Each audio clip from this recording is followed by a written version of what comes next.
Welcome to the Tech Egg. Don't get scrambled. Enjoy the video. In this video, I will explain how to connect your Woburn 2 speaker. First, ensure your speaker is powered on.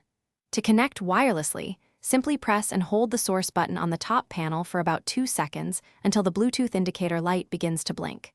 Then, open your device's Bluetooth settings and select Woburn Roman 2 from the available list.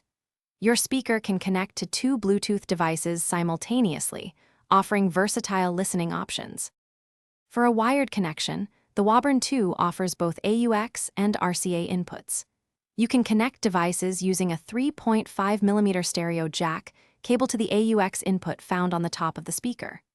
Alternatively, for devices like turntables, use RCA cables for the left and right inputs on the back. Remember to press the source button to cycle through and select your desired wired input, whether it's AUX or RCA. It's important to note that the Woburn 2 does not feature an optical audio input. However, to truly customize your listening experience, download the Marshall Bluetooth app.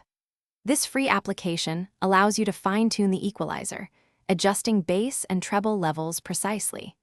You can also control the volume and switch between audio sources directly from your phone, giving you complete command over your sound. If you encounter any connection issues, don't worry, there are simple troubleshooting steps. First, confirm that Bluetooth is active on your device and that your Woburn 2 is in pairing mode, indicated by a blinking light. If 2 Bluetooth devices are already connected, disconnect one to allow a new connection. Sometimes, a quick restart of both your speaker and your audio device can resolve most pairing problems, so give that a try. Thanks for watching. Consider subscribing if I helped unscramble your problems.